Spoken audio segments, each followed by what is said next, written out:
Shalom Bapak Ibu Saudara yang dikasih Tuhan. Kita bertemu lagi untuk beribadah bersama-sama. Walaupun secara online kita masih tetap bersuka cita. Kita boleh bersuka cita karena Tuhan. Baik Bapak Ibu Saudara, hari ini hari kebangkitan Tuhan Yesus. Mari kita merayakannya, mari kita memuji dan meninggikan nama Tuhan Yesus. Kita akan meninggikan nama Tuhan Yesus. Kita angkat pujian ini. Dimuliakan, ditinggikan Engkau Tuhan.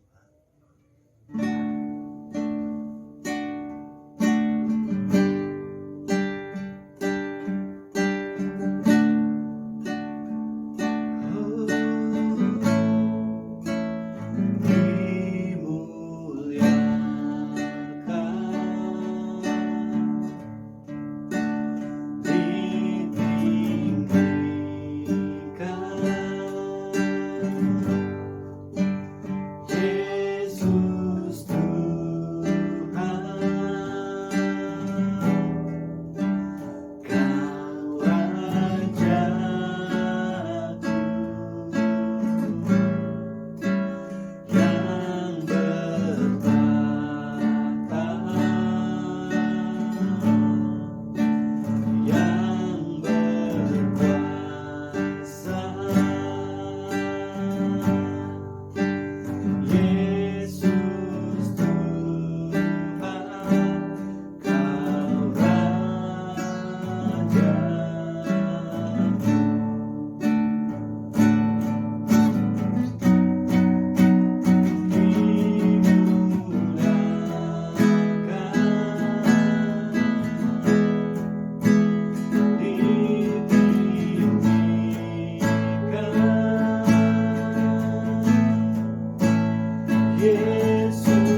semangat untuk memuji nama Tuhan.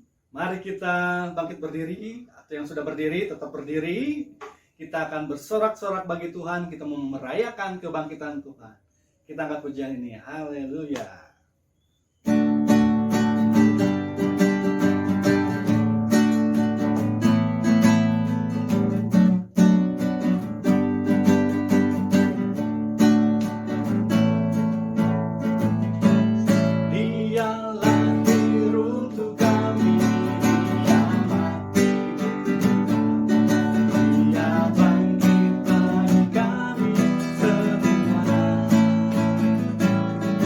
Dia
Shalom, bagi Bapak Ibu Saudara yang ingin memberikan persembahan, silakan transfer ke rekening bendahara gereja yang tertera pada video ini. Detail rekening persembahan juga sudah ditaruh pada deskripsi video ini maupun seluruh media sosial GKKD Cibogo, seperti YouTube, Facebook, dan juga Instagram. 2 Korintus 9 ayatnya yang ketujuh. Hendaklah masing-masing memberi menurut kerelaan hatinya, jangan dengan sedih hati atau karena paksaan, sebab Allah mengasihi orang yang memberi dengan sukacita.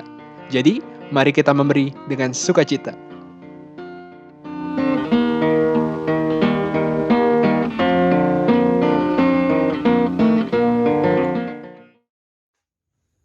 Baik Bapak Ibu Saudara yang dikasihi Tuhan, sekarang kita akan mendengarkan firman Tuhan. Sebelum itu kita mau menyembah Tuhan. Kita siapkan hati kita untuk menyembah Tuhan. Kita mau katakan, Kaulah Tuhan juru selamat di dalam kehidupan kami.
di hidupku.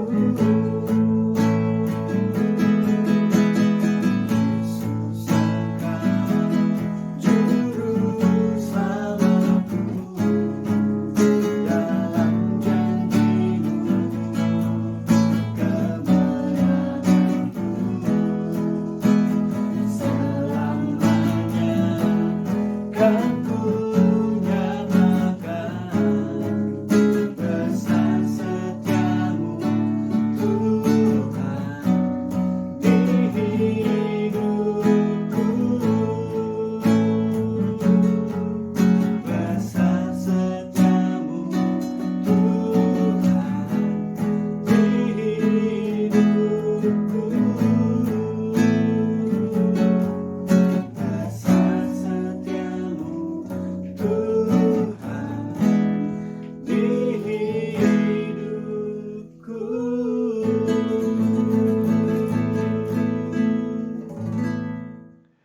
Salam. Sekarang hari Minggu tanggal 4 April 2021 kita berjumpa lagi dalam ibadah kita pada pagi hari ini. Hari ini adalah hari Paskah. Mari kita mempersiapkan hati kita untuk boleh kita mendengarkan firman Tuhan. Bapa di sorga, kami mengucap syukur atas pemeliharaan Tuhan, atas perlindungan Tuhan, atas kasih-Mu Tuhan yang begitu besar kepada kami. Kami mengucap syukur Tuhan atas pelindungan Tuhan bagi kami. Dan saat ini Tuhan, kami mohon belas kasihan Tuhan, layakkan kami untuk boleh menyampaikan firman Tuhan dengan penuh kuasa Roh Kudus. Biarlah kiranya Roh Kudus bekerja Tuhan di dalam diri hamba-Mu. Demikian juga Tuhan semua umat-Mu Tuhan yang ikut mendengarkan. Supaya Roh Kudus juga boleh melawat umat-Mu dimanapun mereka berada. Pimpin kami semua Tuhan. Terima kasih dalam nama Tuhan Yesus kami berdoa. Haleluya. Amin. Saudaraku, hari ini adalah hari yang sangat bersejarah bagi umat Kristen di seluruh dunia. Karena hari ini adalah hari Paskah, hari kemenangan, di mana Tuhan Yesus sudah mengalahkan maut. Saudaraku, saya mau katakan kepada saudara bahwa hanya Tuhan Yesus satu-satunya pemimpin agama di dunia ini, yang dimana Dia mati, dikuburkan dan dibangkitkan dan naik ke sorga. Hanya Dia satu-satunya.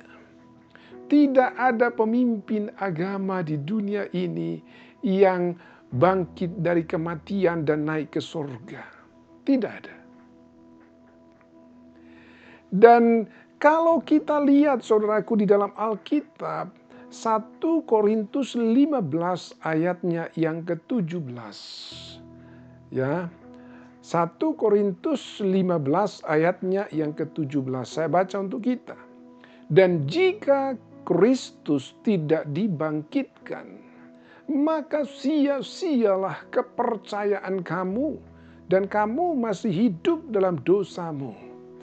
Jadi kalau Kristus saudaraku yang mati, dikuburkan, tapi tidak dibangkitkan, firman Tuhan berkata bahwa sia-sialah iman kita kepada Yesus. Sia-sialah kepercayaan kita kepada Yesus. Sia-sialah kita mengikut Yesus. Saudaraku, sangat penting dikatakan dibangkitkan. Itu sangat penting maknanya. Jadi kalau ada pemimpin agama saudaraku di dunia ini, ya, yang saya katakan tadi, yang dibangkitkan dari kematian itu adalah Yesus Kristus, hanya Dia satu-satunya. Itu sebabnya dikatakan bahwa untuk masuk ke dalam kerajaan sorga hanya ada satu jalan saja. Hanya melalui Yesus Kristus. Tidak ada jalan yang lain.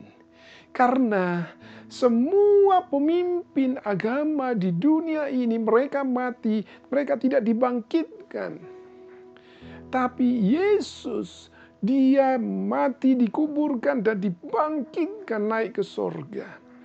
Saudaraku, tidak pernah sia-sia iman kita kepada Yesus. Karena sangat jelas dia sudah dibangkitkan. Kalau kita mungkin bertanya, apakah benar dia sudah dibangkitkan dari kematian? Saya mau katakan kepada saudara, di dalam Alkitab itu sangat jelas dikatakan kalau ada 2 orang saksi atau 3 orang yang melihat kejadian itu, maka perkara itu sah. Dan itulah yang menjadi landasan kalau kita lihat, saudaraku, secara hukum formal di seluruh dunia, ada saksi minimal ada 2, barulah di dalam persidangan itu dinyatakan itu sah. Demikian juga di dalam kitab suci, saudaraku, dalam Matius 18 ayat yang ke-16. Kita coba lihat, jika ia tidak mendengarkan engkau, bawalah seorang atau 2 orang lagi, supaya atas keterangan 2 atau 3 orang saksi, perkara itu tidak disangsikan. Jadi sesuatu hal yang ada dispute di situ, ada perkara di situ, dikatakan sangat jelas dalam kitab suci, kalau ada 2 atau 3 orang yang menjadi saksinya, maka kejadian itu dianggap sah, tidak disangsikan lagi. Kalau kita lihat di dalam Alkitab, saudaraku, ada beberapa kelompok orang yang melihat bangkitnya Tuhan Yesus dari kematian. Salah satunya yang sudah sangat terkenal yaitu adalah Maria Magdalena. Dengan ada yang lain, ada ibu-ibu yang lain. Namanya Ibu Yohana, ada lagi Ibu Maria, ibunya Yakobus. Dan juga ada ibu-ibu yang lain yang datang ke kubur itu. Mereka melihat kubur itu sudah terbuka. Dan apa yang terjadi, saudaraku?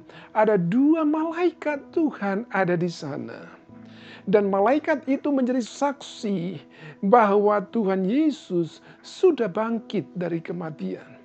Jadi bukan hanya manusia yang menjadi saksi, tapi ada 2 malaikat yang bertemu dengan para ibu-ibu yang datang ke kubur itu. Dan kedua malaikat itu menyaksikan kepada mereka bahwa Yesus tidak lagi ada di kubur itu, tapi dia sudah dibangkitkan. Karena apa yang sudah keluar dari mulut Yesus bahwa dia akan dibangkitkan pada hari yang ketiga itu digenapi. Itu kalau kita lihat ada saksi ya secara rohani, di sana ada malaikat Tuhan, ada Magdalena dan dia bertemu dengan Tuhan Yesus. Dan kita melihat juga di dalam Alkitab bahwa murid-murid juga bertemu dengan Tuhan Yesus walaupun mereka pada saat itu berkumpul di satu ruangan tertutup. Tapi Yesus masuk ke sana, mereka berjumpa dengan Tuhan Yesus. Jadi Tuhan Yesus menyaksikan bahwa murid-murid menyaksikan bahwa Tuhan Yesus bangkit dari kematian. Walaupun ada satu murid Tuhan yaitu namanya Thomas yang dia masih meragukan apa benar Tuhan Yesus sudah dibangkitkan dari kematian.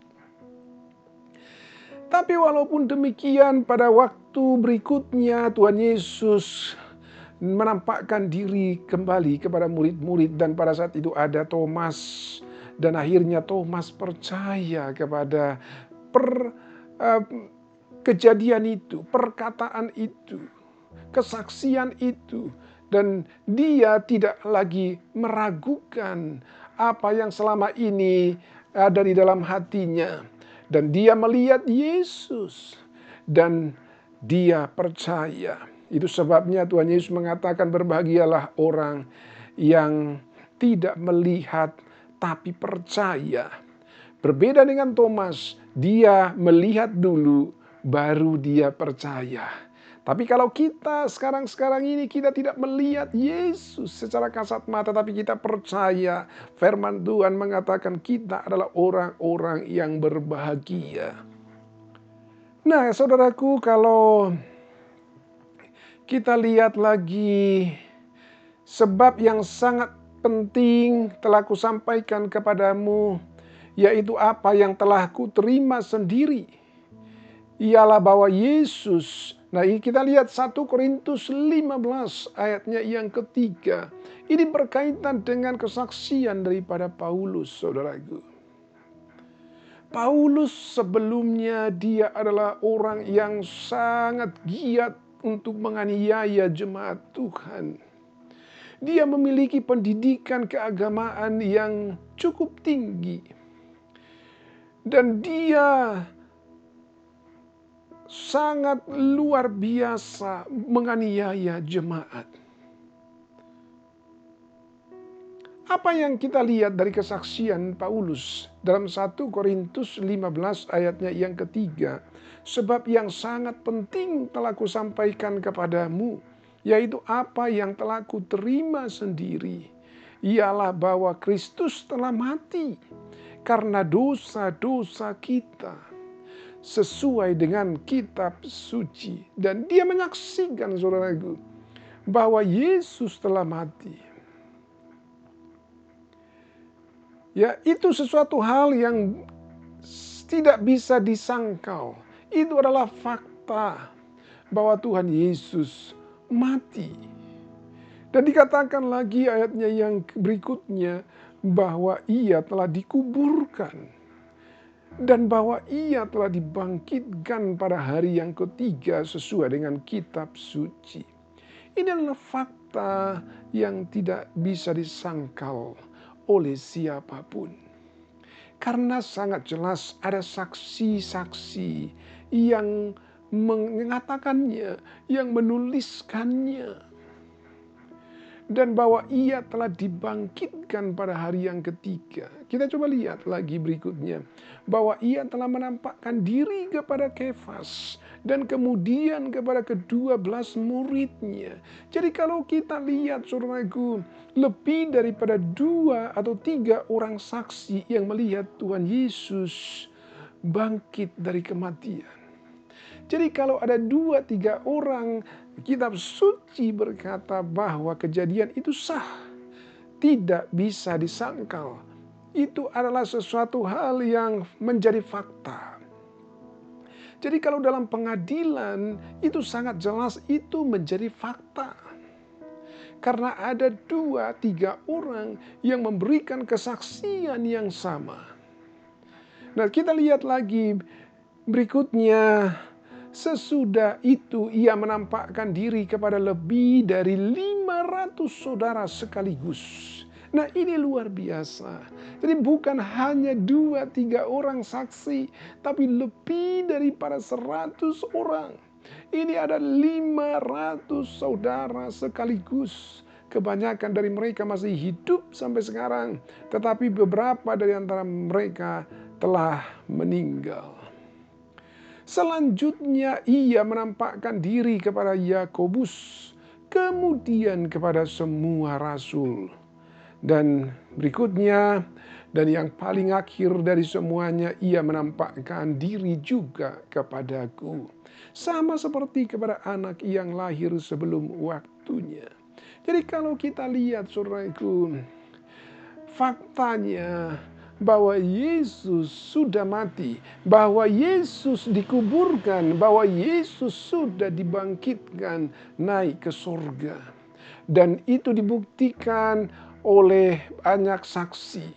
Lebih dari 500 saksi yang menyaksikan bahwa Yesus dibangkitkan dari kematian.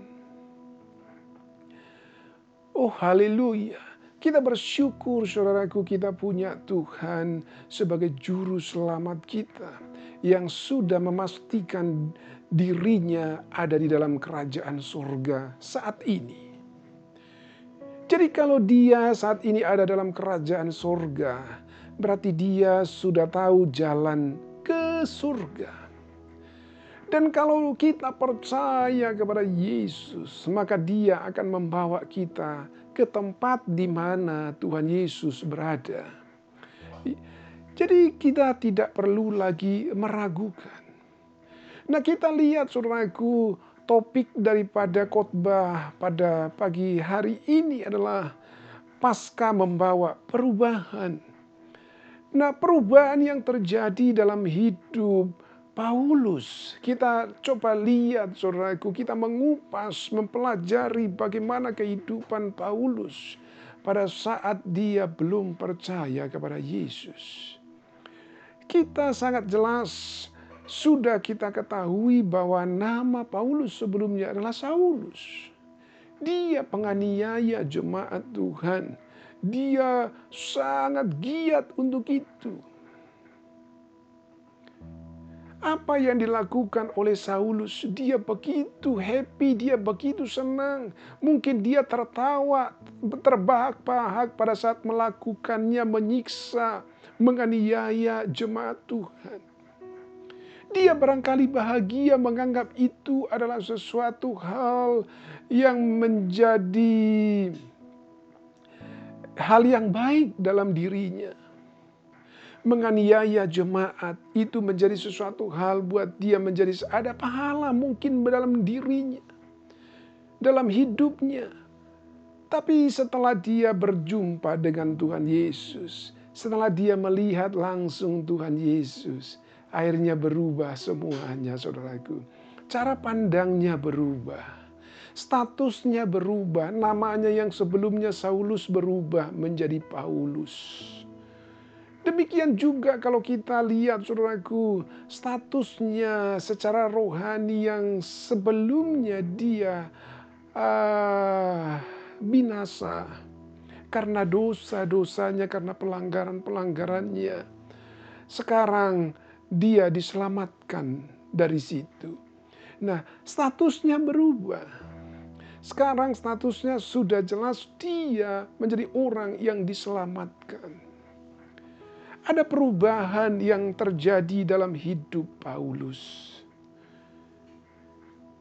Kita lihat lagi saudaraku, perubahan yang berikutnya, dia memiliki cara pandang hidup yang berbeda.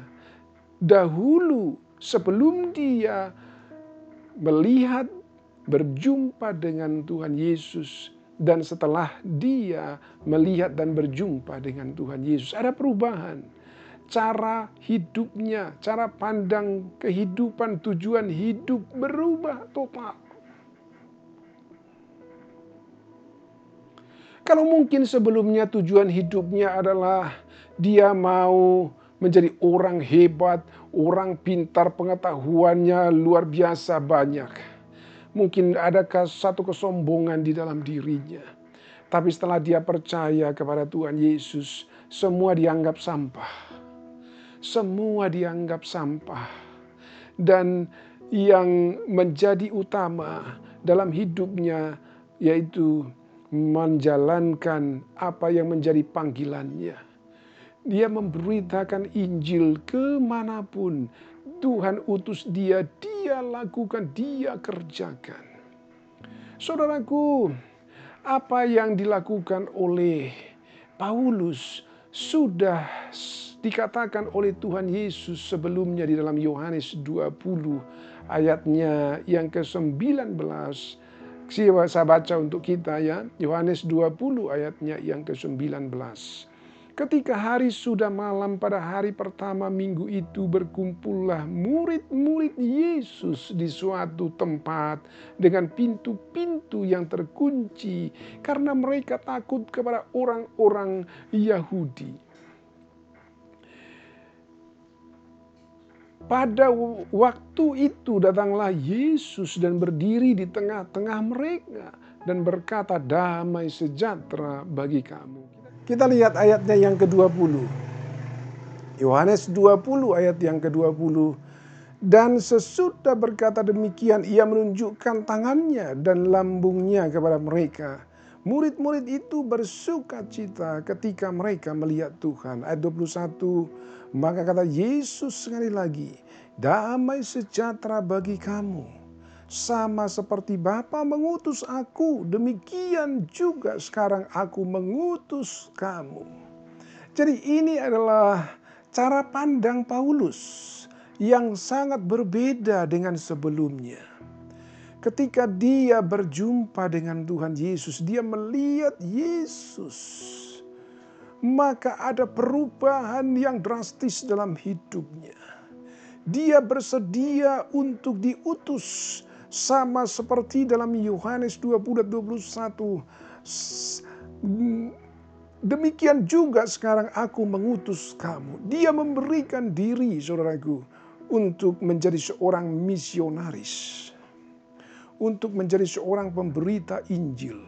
Walaupun resikonya, nyawa taruhannya, tapi dia rela untuk itu. Saudaraku, seorang misionaris, dia harus siap kehilangan nyawa. Kalau kita bersedia untuk pergi ke satu tempat memberitakan Injil, menjadi seorang misionaris, maka jangan pernah kita berpikir lagi untuk kembali lagi. Karena belum tentu kita bisa kembali lagi. Bisa resikonya kehilangan nyawa. Dan itulah yang dikerjakan oleh Yesus. Yesus diutus oleh Bapanya ke muka bumi ini menjadi seorang misionaris. Apa yang terjadi, saudaraku? Dia kehilangan nyawanya. Demikian juga, saudaraku, kalau kita pergi ke satu tempat menjadi seorang misionaris, menjadi pemberita Injil, harus ada dalam diri kita siap. Harus ada kesiapan mental. Kalau kita juga harus kehilangan nyawa karena kita memberitakan Injil. Itu adalah mentalitas yang sangat tinggi sebagai seorang pemberita Injil. Dan itu yang dimiliki oleh Paulus, saudaraku. Kalau kita lihat apa yang terjadi di Sumatera Utara, khususnya di tanah Batak, ada misionaris yang sangat terkenal, yaitu Nommensen. Tapi sebelumnya ada 2 misionaris yang mungkin banyak orang Batak yang lebih mengenal nama Nommensen daripada 2 orang yang menjadi martir ketika mereka memberitakan Injil di tanah Batak. Yaitu yang pertama namanya Liman dan yang kedua namanya Munson. Mereka adalah orang Amerika. Orang Amerika mengutus mereka ke tanah Batak untuk memberitakan Injil. Tapi ketika mereka datang ke sana, apa yang terjadi? Mereka berharap mereka disambut dengan baik. Tapi ternyata mereka dibunuh, saudaraku. Mereka dibunuh. Sangat mengenaskan. Mereka tujuannya baik untuk memberitakan Injil, keselamatan kepada orang-orang Batak. Tapi mereka kehilangan nyawa. Itu adalah resiko daripada seorang misionaris. Kalau kita memberikan diri kita untuk memberitakan Injil ke satu daerah, kita harus mempersiapkan mental. Kita harus mempersiapkan diri kalau kita harus kehilangan nyawa. Sama seperti Liman dan Munson, mereka sudah siap untuk kehilangan nyawa ketika mereka datang ke pedalaman orang Batak. Karena orang-orang Batak di sana pada saat itu masih percaya kepada begu. Roh nenek moyang. Istilahnya kalau di bahasa Batak itu adalah orang Batak pada saat itu si pele begu. Itulah yang mereka anut atau animisme dalam bahasa Indonesia. Saudaraku, apa yang dilakukan oleh Liman dan Munson, tujuan mereka hanya untuk memberitakan Injil. Tapi niat baik mereka tidak disambut baik oleh orang-orang Batak. Tapi tidak pernah sia-sia bibit yang sudah ditabur itu, darah yang sudah tercurah, Liman dan Munson, darah mereka tercurah di tanah Batak. Tidak pernah sia-sia. Tidak pernah sia-sia, saudaraku. Dan itu membuahkan hasil. Dan apa yang terjadi setelah beberapa puluh tahun ke depan, datanglah Nommensen ke tanah Batak untuk menjadi seorang misionaris. Dan dialah yang menuai orang-orang Batak, sehingga Nommensen menjadi sangat terkenal bagi orang-orang Batak. Saudaraku, ini adalah sesuatu hal yang kita harus berubah. Cara pandang kita harus berubah ketika kita sudah menerima keselamatan dari Tuhan Yesus. Status kita berubah. Dari yang sebelumnya kita harusnya binasa, tapi kita diselamatkan oleh kematian dan kebangkitan Tuhan Yesus. Itu menjadi jaminan yang sangat mutlak, yang tidak bisa dibatalkan. Karena firman Tuhan sudah sangat jelas tertulis, barang siapa percaya kepada Yesus, maka dia memiliki hidup yang kekal. Dia tidak akan binasa, melainkan dia beroleh hidup yang kekal. Itu sudah sangat jelas tertulis dalam kitab suci. Tidak bisa dibatalkan oleh siapapun juga. Jadi status kita sekarang ini menjadi status yang pasti. Status yang sudah sangat jelas. Kita memiliki keselamatan. Keselamatan karena kematian dan kebangkitan Tuhan Yesus. Nah, itulah saudaraku yang sangat berbeda. Ya, iman kita dengan iman saudara yang lain. Karena Tuhan Yesus memberikan kepastian. Tuhan Yesus memberikan kepastian. Tidak ada keraguan sedikit pun.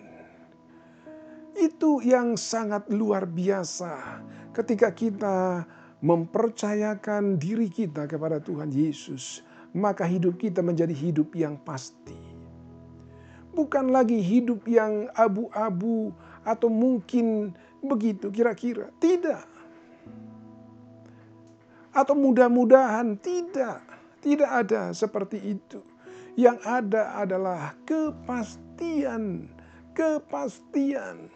Karena Tuhan Yesus sudah mengatakannya. Sudah tertulis dalam kitab suci. Tidak lagi ada yang bisa membatalkannya.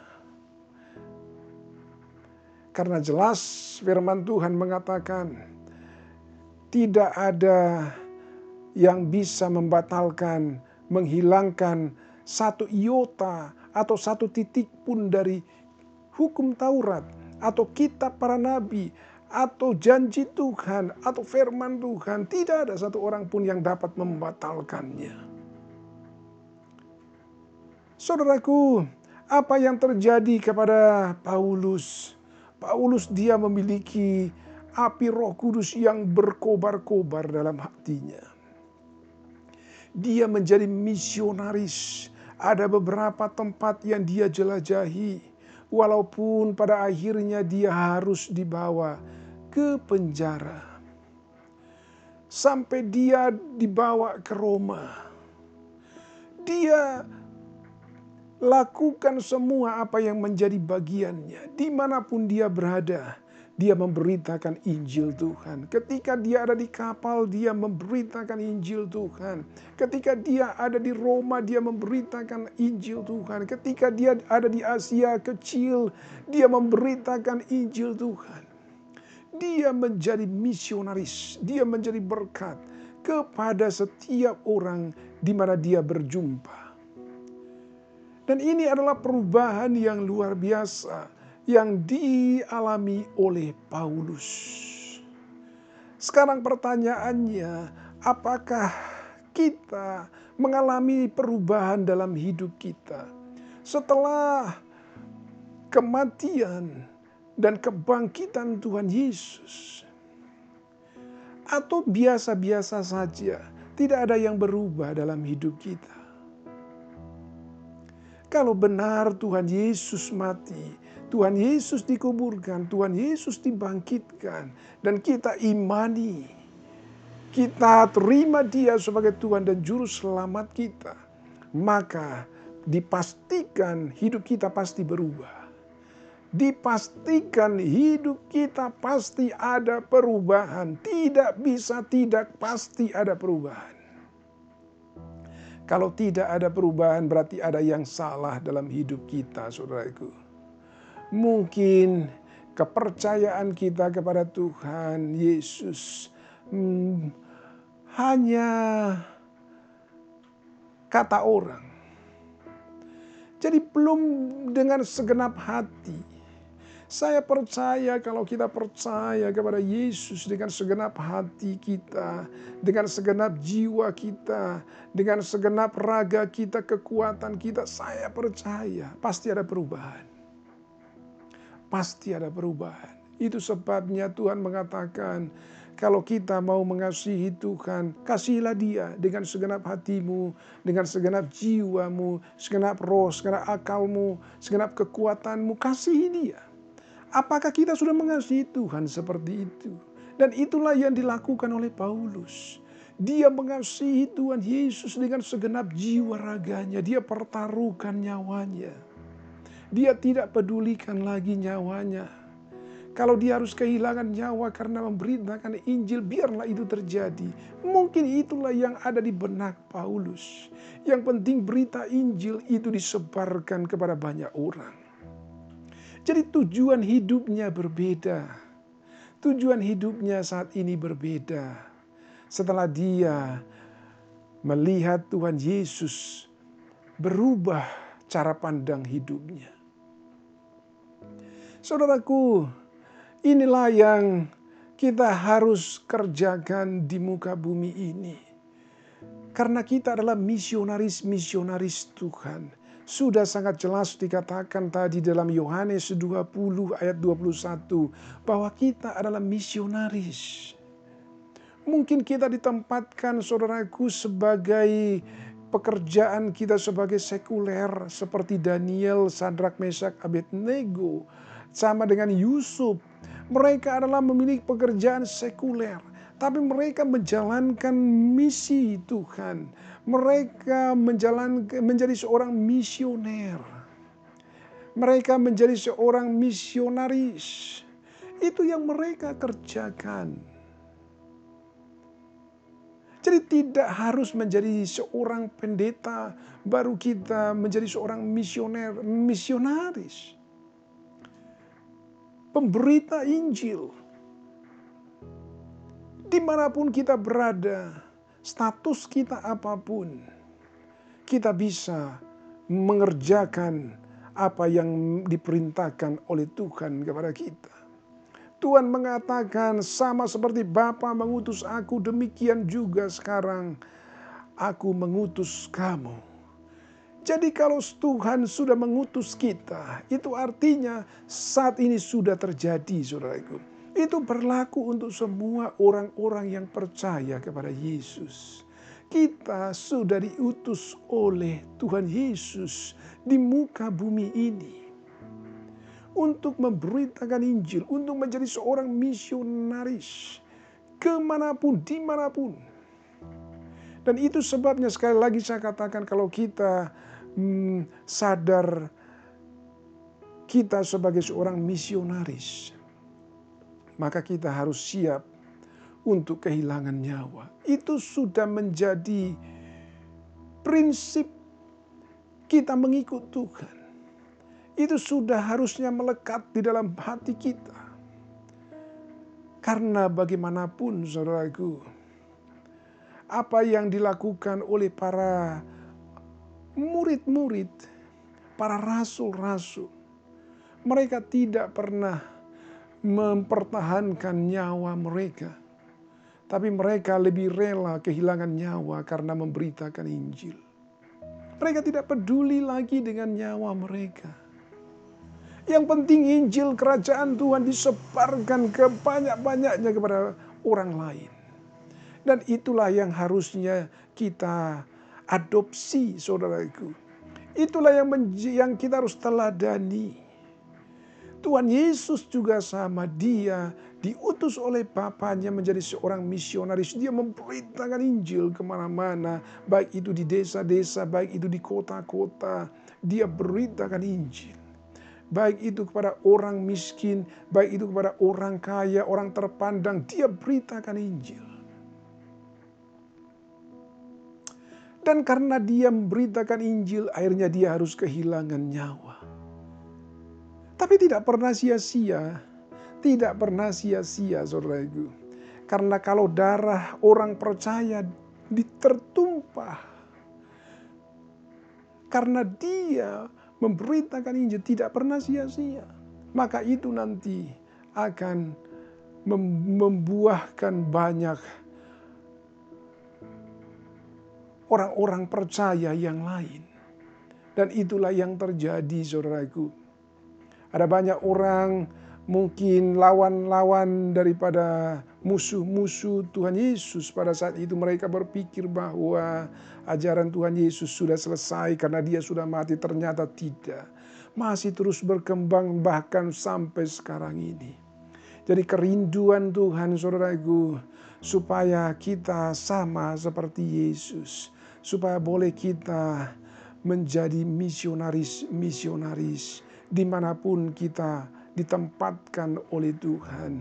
Baik itu di tempat pekerjaan kita, baik itu di tempat usaha kita, baik itu di kampus kita, baik itu di sekolah kita. Kita menjadi misionaris.